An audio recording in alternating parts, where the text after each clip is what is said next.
DeadVerse, my strays, where strays thrive and zombies die. I'm your host DeadVerse, and today we're diving into another ASMR journey.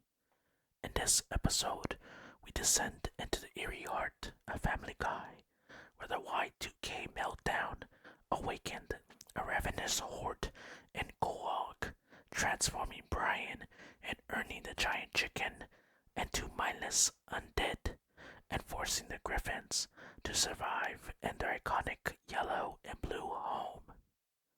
If you enjoy relaxing whispers, chill tingles, and deep dive explorations into fascinating topics, join me on this unforgettable adventure.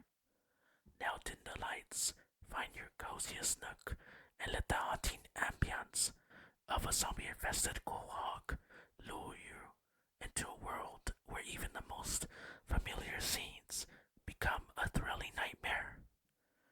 Seth MacFarlane conceived Family Guy from his 1995 shorts, The Life of Larry and Larry and Steve, retooling Larry into Peter and Steve into Brian for Fox's pilot. The Family Guy series debuted on January 31st, 1999, immediately after Super Bowl 33, drawing 22 million viewers. Fox canceled Family Guy twice, first in May 2000 and again in February 2002 due to low ratings. However, Adult Swim reruns amassed a cult following that spurred DVD sales of over 2.2 million in 2003. I remember back then when I was a younger kid and I would watch Family Guy and Adult Swim. You know, it's crazy because I saw some things that I shouldn't have seen. The first two seasons, DVD set became the best-selling TV DVD of 2003, which underscored the disconnect between Nielsen ratings and fan enthusiasm. North by North Quahog Comeback, the revival episode North by North Quahog aired September 23rd, 2005 to 11.85 million viewers. Its meta tour of cancelled Fox shows booked fun at everything from Freaky Links to Firefly. Seth MacFarlane not only created the series, but also voices Peter, Brian, and Stewie. His executive producer role ensures his comedic vision runs through every season.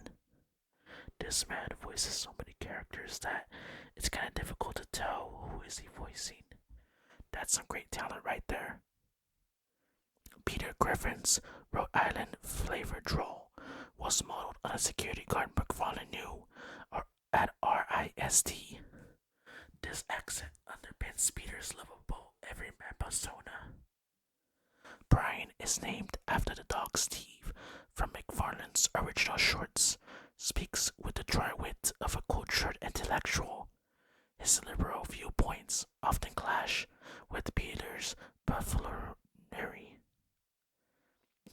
Stewie's voice, channeling Rex Harrison with upper-class British inflections, amplifies his initial role as a baby supervillain.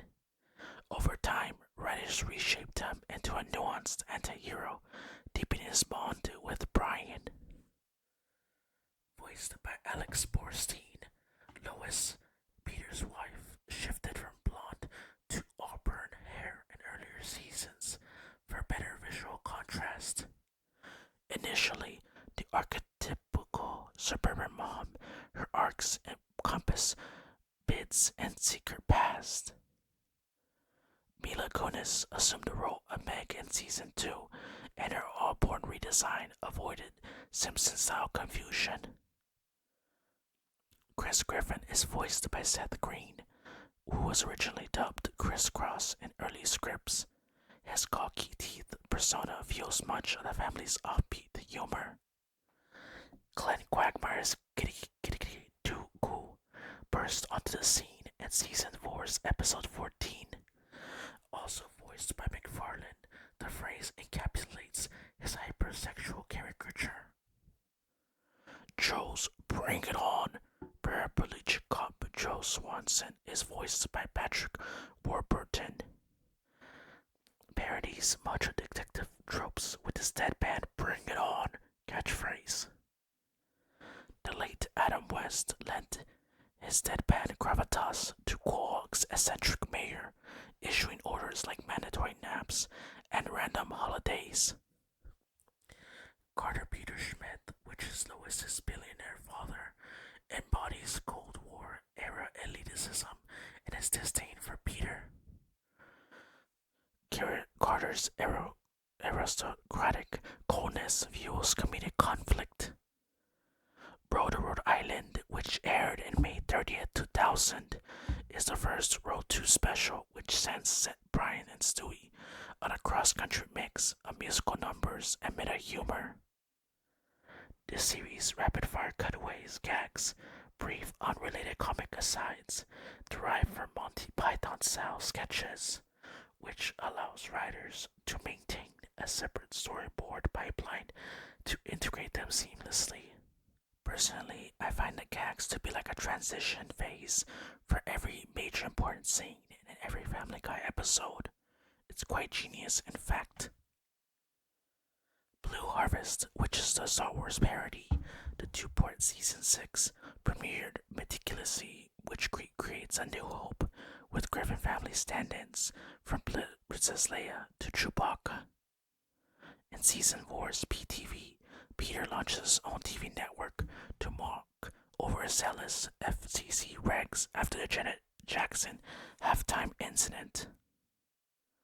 Back to the Pilot is a season 10's episode which sends Brian and Stewie back to Family Guy's 1999 debut episode, which yielded 9/11 related ripple effects that collapse into post-nuclear chaos. That's actually one of my favorite episodes just because they go back in time to events that happened in the first earlier seasons. The Simpsons Guy crossover is a 2014 special which aired that unites Quahog and Springfield, pitting Peter against Homer in a Pawtucket versus the Bear feud. Writer-producer Richard Abel negotiated Groening's blessing after years of mutual nods. So, for example, I'm not sure if it was a controversy or not, but like back then they would poke fun at each other, and so they would create these gags in their episodes that mocked The Simpsons and Family Guy to each other, and so they wanted to, create a episode where they both bonded together. I love that they did that. In 2015's Run Chris Run, members of One Direction appear animated with Payne and Tomlinson's recording dialogue for Chris's Homecoming King storyline. The season 23 premiere spoops Top Gun with Peter as Maverick, Lois as Charlie, and Stewie and Joe filling in as Iceman and Goose. Bird is the word resurgence, and I Dream of Jesus, Peter's obsession with surfing Bird, infects Quahog from diners to church halls. Peter's ongoing battles with Ernie the Giant Chicken have produced 5 epic fight sequences across highway rooftops and public squares. In this video we're fighting against Ernie the Chicken, so we're, getting at him back for what he did to Peter Griffin. Titles like Family Guy video game and Back to the Multiverse let players control Stewie, Brian, and Peter in platforming and shooter scenarios, which blend show humor with interactive challenges. The series' cutaway music videos spoofs hits from Michael Jackson to Lady Gaga with animated choreography. Post-cancellation reruns on Adult Swim outperformed many primetime shows in late-night ratings. Uncensored content attracted an older demographic craving edgier humor. Since 2005, Family Guy anchors Fox Sunday Night animation domination block alongside The Simpsons and Bob's Burgers. And now that they're bought by Disney, it's even more prevalent everywhere now. Family Guy airs in over 60 countries, dubbed or subtitled into numerous languages, local versions of street jokes for cultural relevancy. The series transitioned to full HD in 2014, sharpening backgrounds from Quahog's skyline to characters' expressions. Earlier episodes were remastered for Blu-ray, with refreshed colors and clearer lines. Now, The Cleveland Show was a spin-off that aired between 2009 and 2013, which followed Cleveland Brown's family life in Steuben, Georgia. So what happened was that they decided to create a show from Cleveland because he was a popular character. He still is, however, it didn't really go off as much as people had hoped. Seth MacFarlane holds the Guinness World Record for the most episodes of an animated series produced by a single creator.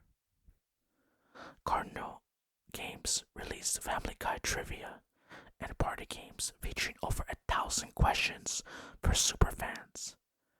Family Guy also inspired official board games and card decks. By its 15th anniversary, Family Guy merchandise sales, including DVDs, apparel, and collectibles, exceeded $500 million. That's a huge number. 500 million. Universities offer courses dissecting Family Guy satire, exploring themes of family dynamics and media critique. Multiple fan-hosted podcasts dissect episodes, interview writers, and rank yearly best. Some platforms overlay timed trivia questions during streaming, quizzing viewers on cameo origins and cutaway references, which boost binge-watch completion rates. Imagine having to binge-watch all the episodes. That would take a long time, because some episodes are pretty short, whereas others are long. Recent VR experiences let fans explore a 360 animated Quahog, interacting with iconic locals like Spooner Street. Voice actors record new dialogue for VR-specific encounters. On April Fool's Day in 2013, Fox briefly aired a live-action Peter Griffin walking Rhode Island streets before snapping back to animation. DVD releases include uncut commentaries where writers riff on deleted gags and share insider lore, often exceeding episode run times. I love when companies do this, when they release commentaries about certain things like uncut content, like gags or anything in particular, like certain scenes that were meant to be in the movies or shows, or like certain dialogue that maybe sounded a certain way but maybe didn't come out right. Like, I just love that type of stuff because it really shows you the amount of effort and love that they have for these shows. Beyond Halloween, Family Guy marks Christmas, Easter, and 4th of July with unique holiday episodes, blending genre spoofs and original narratives.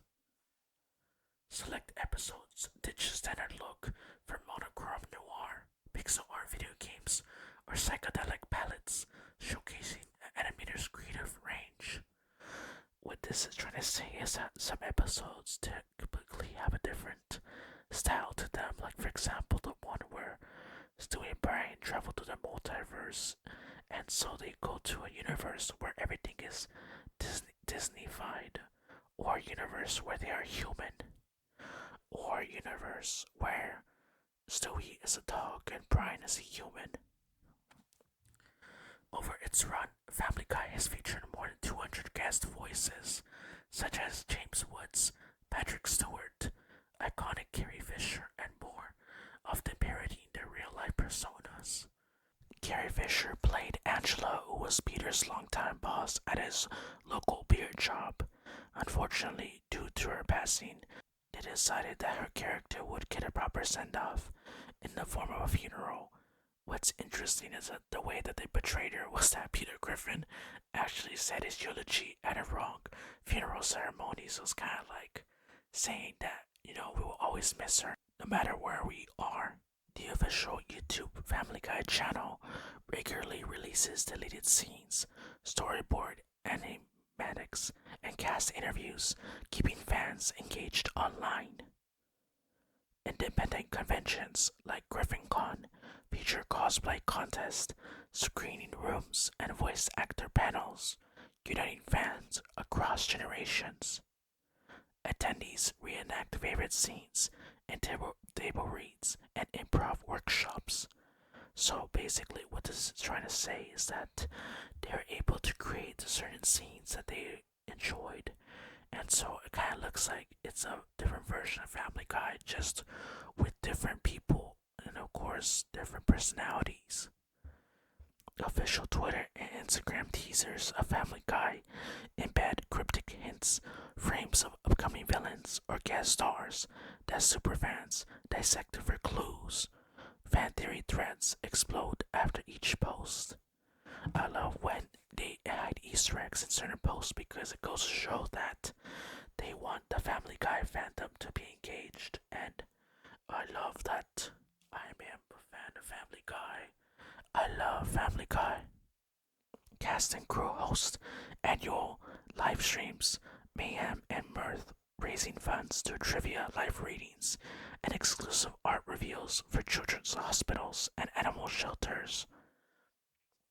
And finally, celebrating 25 years in 2024, Family Guy surpasses Simpsons in continuous season production before the latter regained the lead. Its blend of raunch and art continues to polarize and captivate audiences worldwide. I believe Family Guy is one of those shows where some of the earlier seasons were amazing and then later seasons kind of fell off and then they rebounded back. One of the most well known controversies of Family Guy was when Brian was killed in a car accident while setting up to play hockey with Stewie.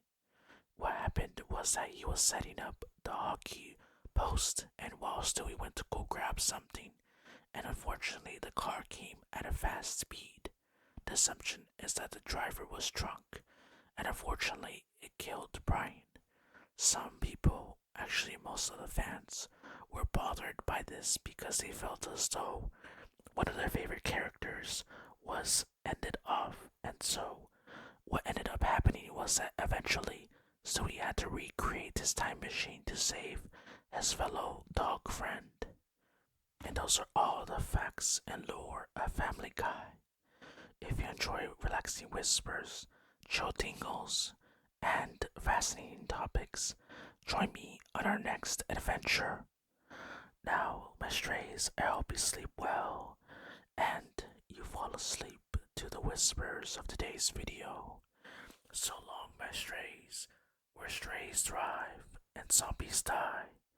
Have a good one and good night.